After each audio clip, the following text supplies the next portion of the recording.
So you've figured out you have a foundation repair project coming up. Well, what should you expect after you've taken that step? You've got to know what to prepare for, right?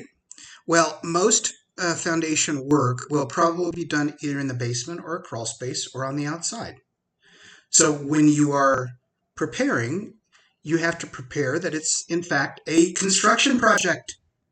It's not just a little bit of paint or a little bit of wallpaper. It's a construction project. So there's going to be probably cutting of concrete, which is going to cause dust. And most professional companies will tape a room off and so forth. But if you have a respiratory issue, you might want to be sure that they have HEPA vacuums to be able to suck the dust up and send it out a window or so forth. And you also need to prepare that there's probably going to be some drywall removal, and you'll have to patch or replace that. So you ought to prepare for removing items away from the sides of the basement floor, because that's where the work's going to occur, and have them put up a plastic curtain to keep the rest of the house so it doesn't get dust in it. But you ought to prepare that you're going to need a commercial cleaning afterwards. That's just what it's going to be like. And if you have belongings that are really important to you, well, make sure that you put plastic over those tightly so that they don't get covered in dust, because these folks are probably not cleaning contractors. They're not going to leave it perfect. So that's a couple of things to be concerned about in the basement.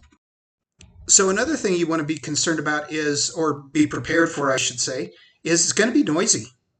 It's construction. There's likely maybe jackhammers that are going to be used, pistons, excavators, mostly smaller excavators, not huge commercial pieces of equipment, but those are going to be used and they do make noise. So if you are working from home, you ought to prepare for going upstairs, or maybe taking those few days and moving your office to somewhere else. Or if the baby needs a nap, you have to make special preparations for that too. So that's if work's being done in the basement. And you ought to expect that there's going to be some restoration for that too, which will be on the customer. That's usually not being handled by a repair contractor. So just before we leave the basement project, make sure that the crew, whoever it's going to be, walks through the things that are going to be done. Where are they going to come in and out of? Are they going to go in and out the front door? Are they going to go bring materials in and out of a window well? How many days is it going to take? What are their normal working hours? Is it going to disrupt your dinner? All of those kinds of things. Okay, so I think that pretty much covers the issues for basement work. So let's move on to crawl spaces. So crawl spaces can be worse actually than work in the basement, because if the crawl space entry is in your home, the crew has to come and go somewhere to get into that crawl space. There aren't any window wells, so their access is going to likely be either through the house where the crawl space entry is, or from the backyard if the crawl space is outside. But if you're water issues in the crawl space, or they're doing foundation work in the crawl space, there's likely going to be mud, dirt, certainly, that'll be coming out of the crawl space opening. If they're replacing beams, they're going to be regrading down there. There's probably a bunch of debris. Most crawl spaces have debris. So if you're expecting them to remove the debris and so forth, you ought to have that conversation with the crew to make sure that they know that's what they're supposed to be doing, if in fact that's a part of the scope of work that they are working on. Okay, so we've talked about crawl spaces and basements. Now let's talk about the outside. I think of all the things that I hear of, this is probably where most people, where their expectations do not match what's the crew or the company is doing. So make sure that before the crew leaves on their final day, that you have a walkthrough and see the disruption that has been taking place. Were they supposed to restore it? How does it look? Did you get the results you wanted? And if they're lifting, you want proof that the house was lifted, because you may not have been there during the day. I always recommend to a homeowner that they be there the day that a house is lifted, if there's substantial lift, so that they can see whether it was satisfactory or not. So let's go back to just a few of those questions. You want to know for your expectations. Are they going to be working there from 9 to 5? Do they start at 7?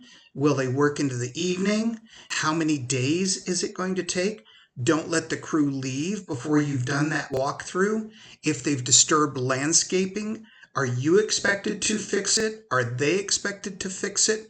What are they supposed to do with plantings? Are things in the way? Can they pull up on the driveway? Some of those types of things are important questions to ask. And it's better to ask more questions than less. And it's better to say, well, my wife will take care of it, or my husband will take care of it.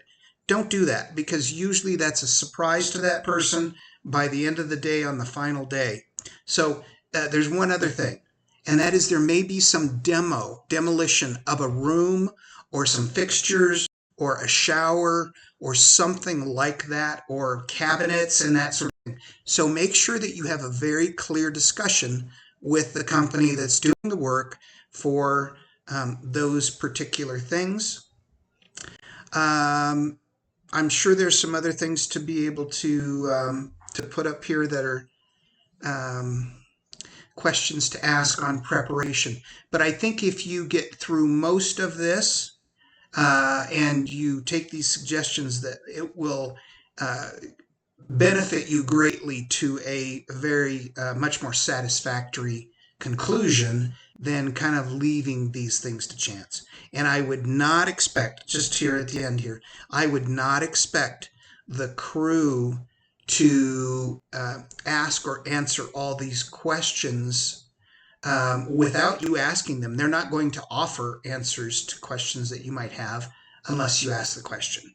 So that's why I said it's better to ask more questions than less, and it'll get you a long ways towards a successful project.